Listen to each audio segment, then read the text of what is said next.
Assalamualaikum anak-anak. Waalaikumsalam, Ibu. Selamat siang semuanya. Siang, Bu. Sehat semuanya? Alhamdulillah sehat. Untuk memulai pembelajaran hari ini kita berdoa dulu ya. Raffi pimpin teman-temannya, silakan. Baik, sebelum mulai pembelajaran pada siang hari ini, apabila kita berdoa mulai selesai. Baik, terima kasih Raffi sudah memimpin teman-temannya. Oke. Hari ini hadir semua ya? Hadir, Bu. Baik, Ibu cek kehadiran terlebih dahulu ya. Aura Putri Haidanisa, Hadir. Elsa Suci Agista, Hadir. Diajeng Oktaviani, Hadir, Ibu. Muhammad Rafi Bunanda, Tasuku Takahasi. Hadir, Bu. Hadir. Oh, Tasuku hari ini hadir ya. Gimana liburan kemarin? Ya, Seru? seru ya, Bu. Kita belajar ya. Ya. Hari ini kita akan belajar mengenai kiat menyajikan data di dalam teks. Nanti Ibu akan membagi kelompok pada kalian. Sebelumnya Ibu akan menjelaskan terlebih dahulu. Jadi pentingnya data dalam teks itu terbagi menjadi dua, ada mendukung argumen dan keterlibatan audiens. Silakan Elsa dibaca yang pertama. Mendukung argumen. Data mendukung klaim dan argumen Anda, membuat teks lebih kuat dan kredibel. Nah, betul ya. Jadi argumen itu pastinya kita membutuhkan argumen dalam teks yang kita buat untuk membuat teks itu menjadi lebih kuat dan kredibel. Yang kedua ada keterlibatan audiens. Silakan Aura dibaca. Keterlibatan audiens. Yang pertama itu pasti harus data yang menarik perhatian pembaca. Karena membuat teks itu harus lebih menarik agar lebih mudah dipahami, Bu. Iya betul ya. Jadi kita harus memerlukan keterlibatan audiens agar data itu menarik perhatian pembaca dan membuat teks itu lebih menarik dan dapat mudah dipahami oleh pembaca. Nah, caranya seperti apa? Yang ada 3 cara. Yang pertama ada tujuan. Nah, pastinya kita membutuhkan tujuan penulisan teks itu dan data-data apa saja yang mendukung dalam teks yang kita buat. Yang kedua ada audiens. Nah, kita harus mempertimbangkan pengetahuan dan minat audiens untuk memilih data yang relevan. Misalnya audiens minatnya dalam bidang pendidikan. Nah, kita harus menyajikan data itu sesuai tema yang kita sesuai minat audiens itu dan mengembangkannya dalam teks yang kita buat. Yang ketiga ada cari sumber data yang kredibel dan terverifikasi untuk memastikan akurasi. Nah, sumber-sumber data ini misalnya seperti sumber data online ataupun sumber data cetak yang relevan dengan teks yang kita buat. Oke, selanjutnya ada memilih format penyajian data yang tepat. Format penyajian data yang tepat itu ada 3. Yang pertama ada tabel, yang kedua ada grafik, dan yang ketiga ada diagram. Silakan Diajeng dibaca yang pertama.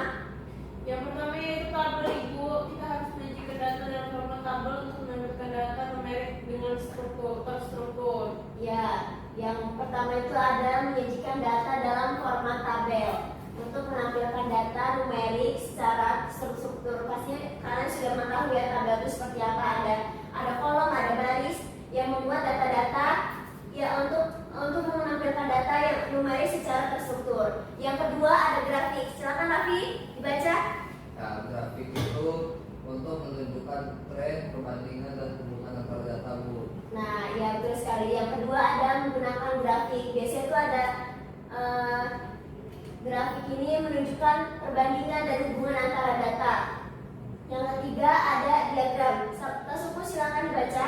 Ya, diagram itu untuk menampilkan alur kerja, proses dan hubungan antar komponen. Ya, benar sekali. Yang ketiga ada diagram. Biasanya membentuk diagram lingkaran ataupun diagram batang dalam sebuah data. Oke, nah ada teknik-tekniknya. Tadi tekniknya ini berdasarkan format penyajian data. Ada grafik, tabel, dan diagram. Nah, dalam grafik ini data ini membuat teks lebih menarik dengan memasukkan grafik visualisasi data. Yang kedua ada menampilkan tabel yang memuat data numerik secara struktur dengan tabel yang mudah dibaca oleh pembaca. Yang ketiga ada diagram yang menjelaskan proses hubungan atau alur kerja dengan diagram yang jelas. Oke, sampai di sini paham ya? Ibu akan membagi kelompok untuk kalian. Kira-kira kelompoknya bagaimana? Seperti ini aja tidak? Sini Ibu. Oke, jadi ibu akan membagi kelompok ya. Kelompok 1.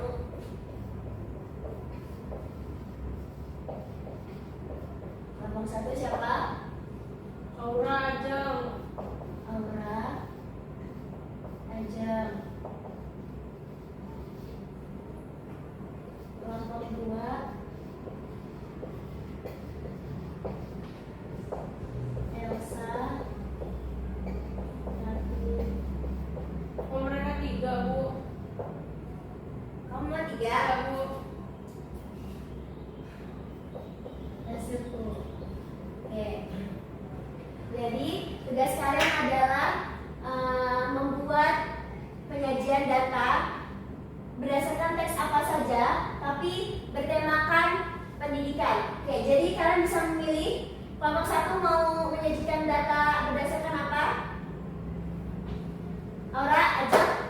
Berdasarkan tabel, Bu. Boleh. Elsa, Raffi. Grafik Bu. Oke, silakan kalian memuat mencari teks dan penyajian data itu berdasarkan yang sudah kalian pilih tadi form penyajian. Silakan, ibu akan memberi waktu 5 menit. Silakan.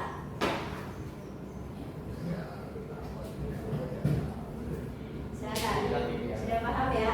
Grafik itu untuk menunjukkan Misalnya dalam pendidikan itu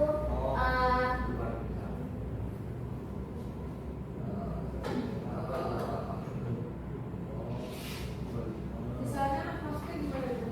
misalnya tadi apa? Grafik ya? Tabel. Oh, tabel. Misalnya pendidikan pendidikan di Indonesia itu seperti apa dalam menggunakan penyajian data tabel? Misalnya yang data di provinsi ini sekolah SMP berapa, sekolah ini SD berapa gitu, sesuai format penyajian datanya. Oh, tahu, Bu. Tahu Bu, saya Bu. Ada, Bu. Paham ya? Paham kan? Kita ya dibuat. Nah, Ya, betul sekali. S B. Ya. Oh, ini. Biasa suka biasa. Ah.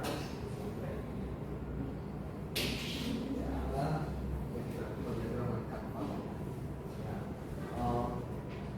Jadi kalau mau Oh, begini kan Bu, ya, kayak gini. bisa pakai Canva ya. Oh. Iya betul. Nah seperti itu ya. Benar. Ya, Nah, ya emang suka begitu. sudah? Ya sudah. Sudah ya, boleh melihat. Ya Bu, keren nggak Bu? Kita bikin dua grafik ya. Ya, betul ya. Apa ini? Itu diagram bulan. Tiga lingkaran. Ya, grafik lingkaran. Grafik. Ya. Nah ini tahu apa? Batang. Nah, diagram batang. Benar sekali. Grafik Kelompok batang. 1, kelompok 2 benar ya. Terima kasih. Kelompok 2, kelompok 1 gimana? Sudah? Sudah Bu. Sudah? Ibu melihat? Ini Bu. Oh iya benar. Iya benar sudah menyajikan data. Jadi dia ada NISN-nya, Bu. Iya benar. Bergantung sama data apa yang kita ambil Bu, ya. Ya betul. Benar sekali. Oke. Kalian berarti sudah paham ya bagaimana format penyajian data yang tepat dalam menggunakan tabel, grafik, dan diagram. Oke.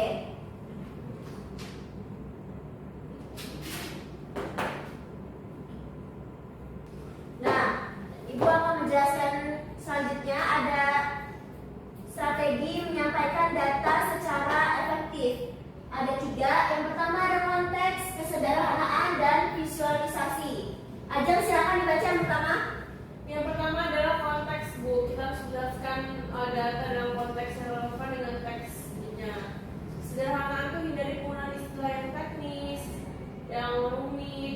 ambigu agar bahasa mudah dipahami. Visualisasi atau format visualisasi data harus sesuai dengan jenis dan jumlah. Nah, betul sekali. Tadi kalian sudah menyampaikan data-data sesuai dengan program penyajian ini berdasarkan strategi yang ini ditampilkan BPT, sudah benar ya. Oke, selanjutnya, nah ini ada contoh penyajian data dalam teks. Nah, misalnya seperti ini ya. Ada berdasarkan statistik, berdasarkan grafik, dan berdasarkan tabel. Oke, sudah paham ya sampai di sini? Paham, Ibu. Paham ya? Nah, kira-kira sampai di sini ada yang ingin bertanya? Bu, sudah sangat paham. Sudah, Aura sudah paham? Sudah Ibu. Adam sudah paham? Terus dulu. Sudah paham semuanya ya? Oke. Karena kalian sudah paham, siapa yang ingin menyimpulkan pembelajaran hari ini dalam Masuk, Bu. Ya. silakan, Pak Subuh. Jadi pembelajaran hari ini itu tentang kiat menyajikan data di dalam teks. Terus itu tentang ya yang pentingnya ada dua. Yang satunya pendukung argumen, yang keduanya pendukung data audience. Nah, jadi kita belajar juga tentang bagaimana cara identifikasi data yang relevan. Dan kita juga belajar secara berkelompok. Kalau kelompok kita belajar tentang bagaimana cara membuat grafik. Ya, betul. Gitu. Oke, baik. Terima kasih atas simpulannya. Sampai di sini berarti sudah paham ya mengenai kiat menyajikan data di dalam teks. Oke, pastinya hari ini kita dapat mengetahui bagaimana format penyajian data di dalam teks dan kita dapat memahami pentingnya data, mengidentifikasi data yang relevan, memilih format yang tepat dan menerapkan teknik visualisasi yang efektif. Nah, baik. Hari ini sudah cukup ya, sudah paham ya. Semoga pembelajaran hari ini dapat bermanfaat bagi kita. Pembelajaran minggu depan disiapkan mengenai teks biografi. Kalian baca-baca, dibuka lagi LKS dan buku-bukunya. Kita akhiri ya pembelajaran hari ini. Silakan Raffi pimpin teman-temannya. Baik Bu, sebelum kita pulang, mari kita berdoa masing-masing, udah mulai selesai. Baik, terima kasih anak-anak sudah memperhatikan pembelajaran hari ini. Ibu tutup. Wassalamualaikum warahmatullahi wabarakatuh. Waalaikumsalam warahmatullahi wabarakatuh. Terima kasih Bu. Assalamualaikum warahmatullahi wabarakatuh. Izin perkenalkan diri, nama saya Diajeng Oktaviani dengan NPM 221304172. Saya di sini sebagai OL dari Zahra Amelia dalam keterampilan mengajar kelompok kecil dan perorangan, bahwa pada pengajaran yang dilakukan oleh saudari Zahra Amelia ini sangat baik, sangat lengkap dan juga jelas pembagian kelompok kecil dan juga perorangan. Zahra dapat memaksimalkan kelompok kecil dan perorangan yang ia ajarkan kepada para siswanya, sekaligus juga menyampaikan pengajaran dengan baik, jelas dan juga kelompok dengan baik, menumbuhkan minat belajar siswa dan juga muridnya. Kekurangan yang terdapat dalam pengajaran Zahra adalah terdapat pada penggunaan alat atau juga bahan ajar yang digunakan oleh Zahra. Sekian, terima kasih. Wassalamualaikum warahmatullahi wabarakatuh.